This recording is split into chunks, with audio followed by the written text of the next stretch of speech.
Hello guys, magandang gabi sa inyo lahat. Ito si Mike Padua. Nakatuloy tayo sa pinaka-latest update. Hindi po ito yung pangkaraniwang update natin. Dahil po, yung LPA na bigla-biglang nag-form kahapon alas 2 ng hapon east of Catanduanes, si 99W, ay ito rin ay biglang lumabas sa computer models. For the past 5 days, wala po ito. Hindi pinapakita sa mga computer models. At sa ngayong araw na ito, lumalabas na po siya. At nag-rapid intensification, since maliit lang siya, palampas na po sa Bicol, north of Naga na siya, at naging isa na po siyang bagyo. Ito po si Tropical Depression Mirasol. Ito po ang local name ng Pag-asa. At ang Joint Typhoon Warning Center, binigyan na rin ng taga-ID as 23W. At ang Japan Meteorological Agency, isa na rin Tropical Depression. So ito po ay para na yung Martes, September 16, 2025. Tagalog version po ito. At kung gusto niyo ang English version, i-click lang po niyo ang link dito. Okay, may link papunta sa English version. Kapag nasa YouTube kayo, kapag nasa Facebook, i-search lang ninyo ang ating channel, lalabas doon yung English version. At ito po ay pinglilingkod sa inyo ng Typhoon 2000 at ng Naga College Foundation. At pasalamatan din natin ang ating partners, ang Aboitiz Power, Bank of the Philippine Islands Sustainability. Kung gusto nyo malaman ang proyektong ito, ay click lang po niyo ang link dito. At kung kayo po ay nanonood sa Facebook, mayroon pong description sa baba niyan ng ating video. Okay? Puntahan lang ninyo yung BPI Sustainability. At ang lokal na gobyerno ng Naga City headed by our Honorable Mayor Lenny Robredo at ang ating Honorable Vice Mayor Gabi Bordado. So, ito na yun ang latest. Ito yung GraphSat natin early morning kanina. Isa pa siyang low pressure at nag-rapid intensification. Nandito na po siya ngayon. Malapit na mag-landfall sa may eastern sections ng Cagayan Valley. At binigyan na po ito ng local name as Mirasol. Itong si 98W ay patungo na dito sa may area po ng Vietnam. Hindi naman po ito mag-develop. At may konti na po tayong habagat. Yung sa sobrang liit niya, naka-experience tayo ng konting southwesterly winds, pero na yun, medyo tahimik na naman po. May konting ulan pa rin, but kahapon, habang nag-form po siya dito sa may east ng, o southeast ng Catanduanes, ay naka-experience po tayong multi-cell severe thunderstorms sa Naga na lumampas po ng 100 mm yung mga ulan. Papakita natin sa inyo yung record ng mga weather stations natin, yung mga rain observation. So, yan po ang system na yon. Kung nakita nyo ang fast animation na yon, kitang-kita po dito yung maliit na sirkulasyon nitong si Tropical Depression Mirasol. Napakaliit. Okay? Within 100 kilometers lang yung malakas niyang hangin bilang isang TD. Ito po yung zoom in satellite animation mula sa windy.com. Kita po ninyo, mag-alas 6 na po ng gabi. At ayan po. Ayan siya, nandito siya. At unti-unting lumalapit na po dito sa may coastal areas ng Northern Aurora at Eastern Isabela for possible landfall bukas po ng umaga. Likely early morning, magla-landfall po siya. Kita po niyo, malalakas yung thunderstorms po dito sa may Cagayan de Oro. Yan po ang mga severe thunderstorms na posibleng magkaroon ng mga pagbabaha kapag sobra pong lakas ang cloudburst. Okay? So yan po yung mga thunderstorms na very difficult i-forecast dahil sometimes hit or miss lang yan. But tumatama na rin ang European model, lalo na dito sa Naga kahapon, mga bandang 10 AM na forecast niya na may malakas na ulan dito sa Naga. At ngayong umaga, dito naman po sa Cam Norte at nangyari po. May mga malalakas na ulan po dyan. At ito po yung ating latest from easterlywave.com. Ayan po, nakikita nyo dito yung maliit na sirkulasyon ni Mirasol. At sa ating latest track mula sa Joint Typhoon Warning Center. So, isa na po siyang Tropical Depression, 45 kph yung kanyang hangin. Dito po ang possible landfall between 4 to 5 AM dito po. At tatawid po siya dito sa may bahagi nito ng Eastern Cagayan Valley. So, dadaan po siya dito sa may Isabela. Dito po siya magdadaan. At tatawid po ng kalagitnaan po ng Cagayan. So, dadaan po siya malapit sa Tugigaraw.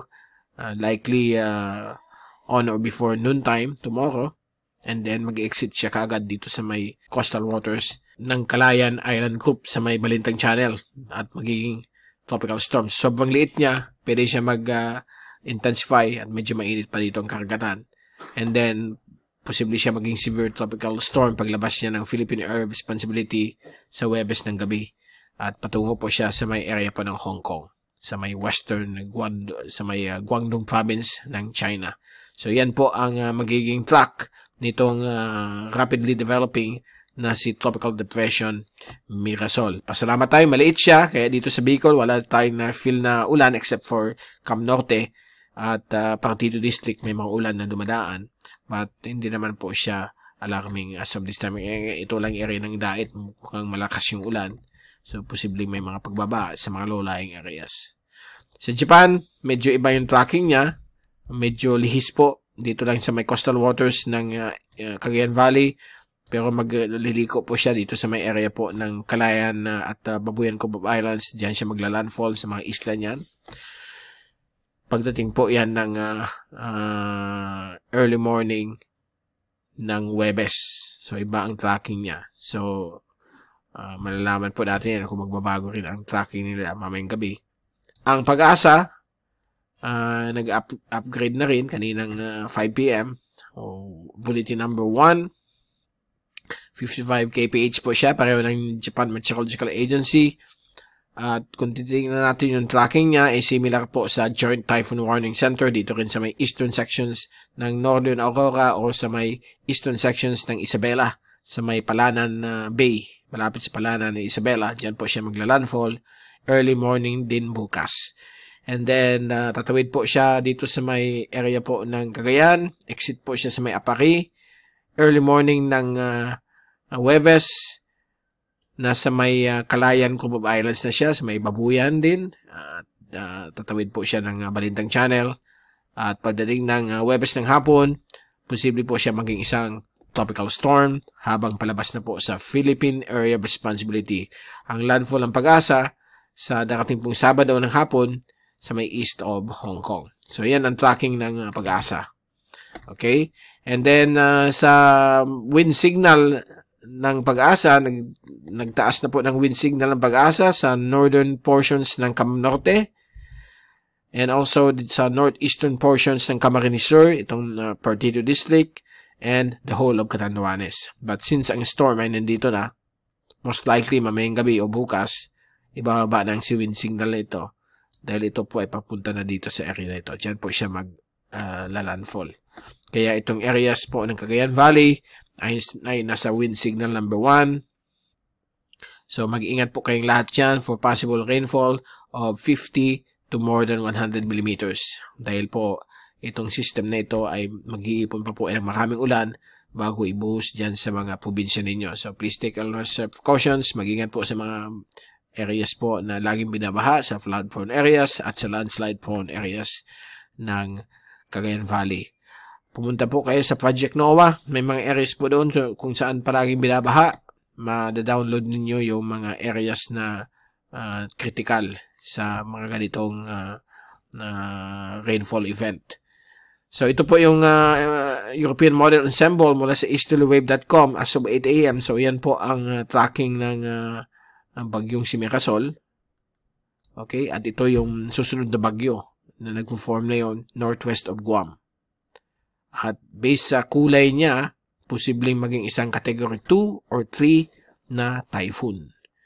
Ang tracking ng ensemble na yon ay patungo po sa Batanes at Taiwan area. So, ang resulta nito ay magkakaroon po tayo ng mahina hanggang katamtaman na habagat sa kanluran bahagi po ng Visayas, Negros Island Region, Sulu Archipelago, Mimaropa at kanlurang Mindanao. Gayon din po sa may kanluran bahagi po ng gitna at hilagang Luzon, kasama po Metro Manila. Mag-ingat po sa mga posibilidad kang mga on and off na ulan dala ng habagat. And meron pa pong isang dito na posibleng mag-form but hindi po ito pupunta sa Pilipinas. Malayong malayo po yan sa Philippine Area of Responsibility. Sa Google Weather Lab, DeepMind AI.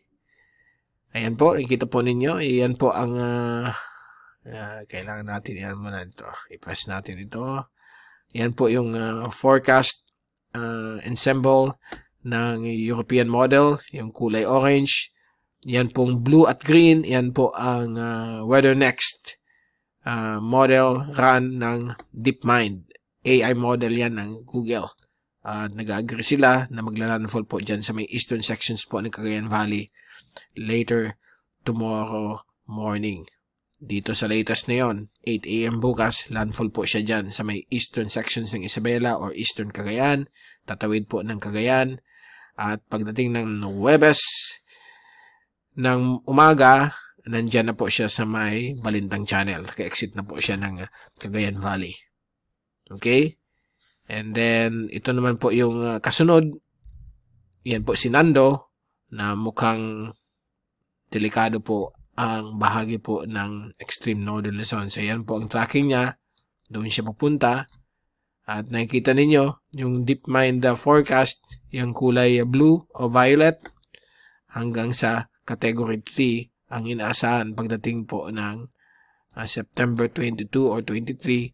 Diyan po siya dadaan sa may Batanes, Cubao Islands. So, mga kababayan natin sa Batanes na nanonood sa ating video, please take all necessary precautions next week dahil po meron po tayong delikadong bagyo na dumaan dyan at posibleng maging isang typhoon. Category 1, 2, or 3. So, mag-ingat po kayong lahat dyan. Ang category 4 or 5 yan po ang super typhoon. So, babantayin natin itong si soon-to-be tropical cyclone Nando. Okay, but focus muna tayo kay Mirasol na magla-landfall po dyan sa may Cagayan Valley bukas ng umaga. Samantala, ito po yung ulan kahapon na nagpabaha sa mga flood-prone areas sa Naga at ibang areas po ng Camarines Sur. At nakita po niyo dito, 9 AM, wala pang kaulap-ulap, sunny day sa Naga. But pagdating po ng alas 12 ng tanghali, bigla-bigla nag-form ang mga multiple o multi-cell severe thunderstorms na tumagal ng 4 na oras. So, yan po. Pagdating ng 5 PM, nag-dissipate na po ang mga thunderstorms. Yan, no? So, nakikita nyo dito sa ating mga weather stations around Naga. Hindi po kasala dyan yung ating headquarters weather station dahil medyo naklag yata yung rain gauge. Madumi na kasi kailangan natin i-clean yung tinatawag nating debris screen ng ating weather station. But nakakuha rin tayo sa 4 na weather stations around Naga. Itong Ramayda Village, ang pinaka top notch, 131.6 mm ang total na ulan from 12 noon to 5 PM. And then umawat po ng 153.9 mm per hour ang pinaka-highest na intensity ng ulan. Yung sobrang bagsak niya, okay? At 2:07 PM. Malayong-malayo po ito sa 370 o 375 mm per hour na na-experience natin noong September 8 nung panahon ng maliit na thunderstorm dito sa Naga. So, dito sa may City Hall, Naga White, umabot rin ng 90.3. Halos bumaba na. So, maliit lang yung area na sobrang lakas. Hindi naman talaga buong Naga. Kasi nakita nyo, itong Liboton, 70.4. Itong Mabulo, 63.3 na lang. So, hindi siya equal. So, this is a sign na mga thunderstorms lang yan, mga maliliit, na may mga area na grabing ulan. Ang ibang area naman, hindi masyadong grabe. But still, mataas din itong value na ito. Okay? Kaya pag lumabas ka ng 50 mm, expect may mga flooding na po sa flood-prone areas ng ating syudad. Kaya mag-iingat lagi kapag may mga thunderstorms at na-forecast po ito ng European model.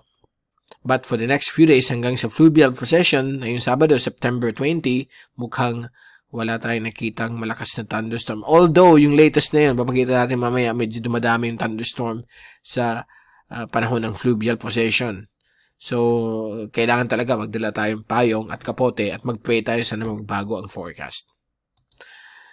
Modern Junior Oscillation, meron tayong slight wet phase kasi nandito yung Pilipinas, nandito sa area na ito. Ay, sorry. Dito sa area. Okay, yan dyan Philippines. Kaya meron tayong slight wet phase since nandito po siya. So, nandito ang Philippines. So, right now, nandito yung wet phase ng Modern Junior Oscillation. So, may konting effect. Kaya may mga thunderstorms tayo, mga ulan. But for the next 4 weeks, ito ay pupunta dito sa may Western Hemisphere Africa area. Kaya baka bubuti ang panahon sa first week of October after nitong mga series of cyclones. Okay? Ang monsoon index naman, mukhang umaakit na naman. But let's hope na hanggang dyan na lang po siya. Hanggang dito na lang. Sana bumaba na po siya since patapos na po ang hanging habagat. At tingnan naman natin ang pinaka-latest 3-hourly rainfall thunderstorm forecast mula sa European model. So na yun, nandito yung mga thunderstorms sa Northern Luzon dahil sa pagdating ng bagyong si Mirasol. Bukas po ng umaga, yan po, 8 a.m. o 6 a.m. to 8 a.m. yan na po yung mga ulan. May mga maliliit na areas naman po na heavy to intense o extreme rainfall na nakikita natin dito sa Naga. Okay naman po, baka sumilip ang araw bukas. But may habagat po dito sa Sulu Archipelago, Mimaropa, Western Visayas, Negros Island region. But bukas ng hapon, yun, may konting thunderstorm na pwede mag-form sa Bicol. Central Luzon, grabe yung thunderstorm, bukas ng hapon. Thursday, so hanggang 5 days lang ito kasi nagbabago pa ang forecast. Thursday, mukhang may konting chance rin ng thunderstorm sa Bicol. Mukhang okay for the next 2 days ang ating panahon dito sa Naga. Except po itong area po ng Northern at Central Luzon dahil po sa pagdaan ng bagyo. Pero labas na yan pag Huwebes. Friday, wala nang bagyo. But ito naman pong panibago nag-form.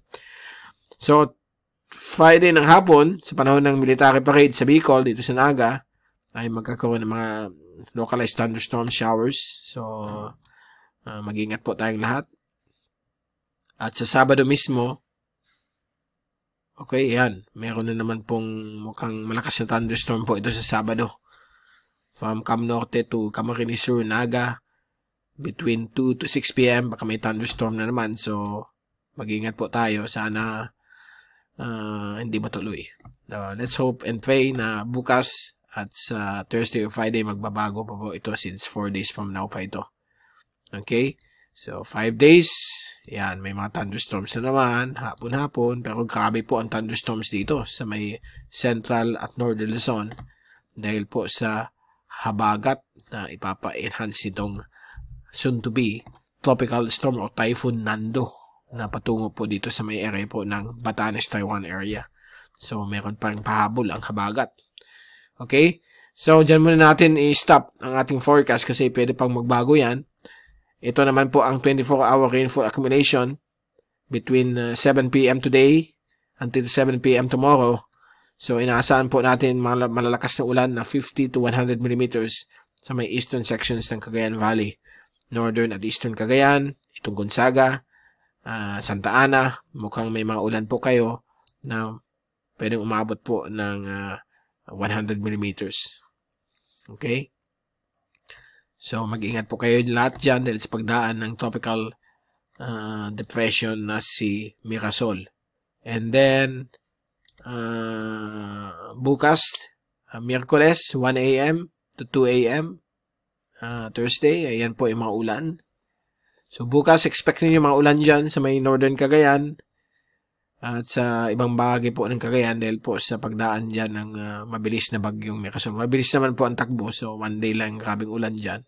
But mukhang nag-i-increase yung ulan dito. No? Paglabas niya dito sa may Balintang Channel, mukhang maging tropical storm siya at yung ulan mag-i-increase ng more than 100 millimeters. Okay? Maraming mga nagreklamo dito sa Cagayan Valley, konti daw ang ulan. So, ito na yung blessing sa inyo. Magbibigay po ito ng mga ulan. Hopefully, sana wala pong pagbabaha. Sana sa mga much needed agricultural areas lang para masaya po ang ating mga farmers dyan sa Cagayan Valley.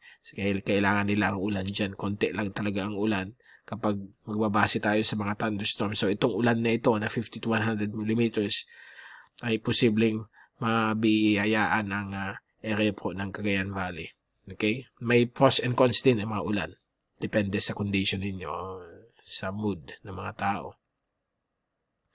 Now, pagdating ng Friday, makikita ninyo halos buong Pilipinas, may mga thunderstorms din, lalo na dito sa may Central and Northern Luzon. Yung mga ibang areas, may mga light to moderate rainfall lamang. And then sa Friday at Sabado, yan na po ang panibagong bagyo nagpo-form. Wala po tayo mga ulan masyado. Dito lang sa Northern at Central Luzon, may mga isolated thunderstorms dahil po sa posibleng pag-pool ng habagat. Okay? So, 21. Hanggang 21 lang tayo kasi 1, 2, 3, 4, 5. 5 days. 50% probability. Pag more than 5 days, medyo ano na po ang probability niyan, less than 50%. Pero makikita nyo dito, 22 and 23, look at that, in rainfall.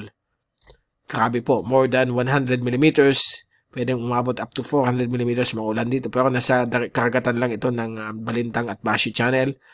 Itong isla po, probinsya ng Batanes ang makaka-experience po ng grabing ulan. Pati dito sa may Calayan at Babuyan Cubao Islands. Also, dito sa may Northern Cagayan, Ilocos region, may mga possible 50 to 100 millimeters next week between September 22 to 24 dahil po sa pagdaan ng potential na typhoon na bibigyan ng pangalan as Nando kung matuloy ito.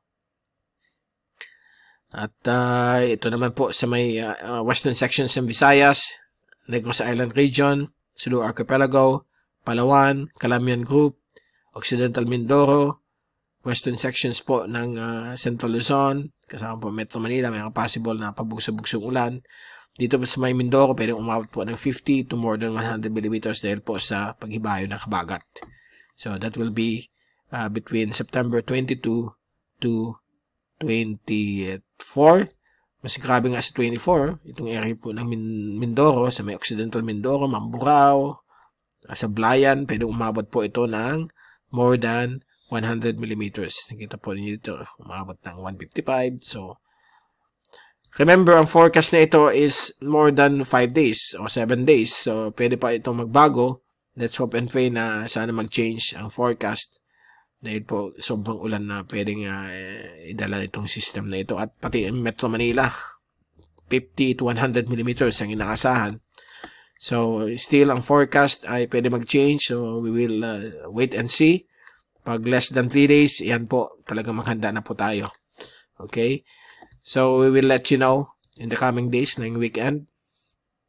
And for the meantime, ito po yung wind forecast mula sa European model. Nakita po ninyo ay yan na po si Mirasol, kalabas na ng PAR. Ito na po yung sunod na bagyo at yung tracking niya ay patungo dito sa may bahagi ng extreme northern Luzon. Kung gagamitin natin ang wind gust, yan po, grabe, more than 130 km per hour po ang wind gust po niyan.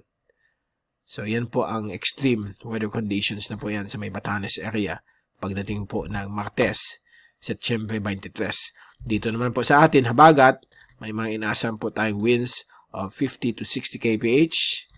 But again, yan po ang forecast ng European model. And sa American model, same din po. May inaasahan po kitang 50 to 60 millimeters na hangin for next week.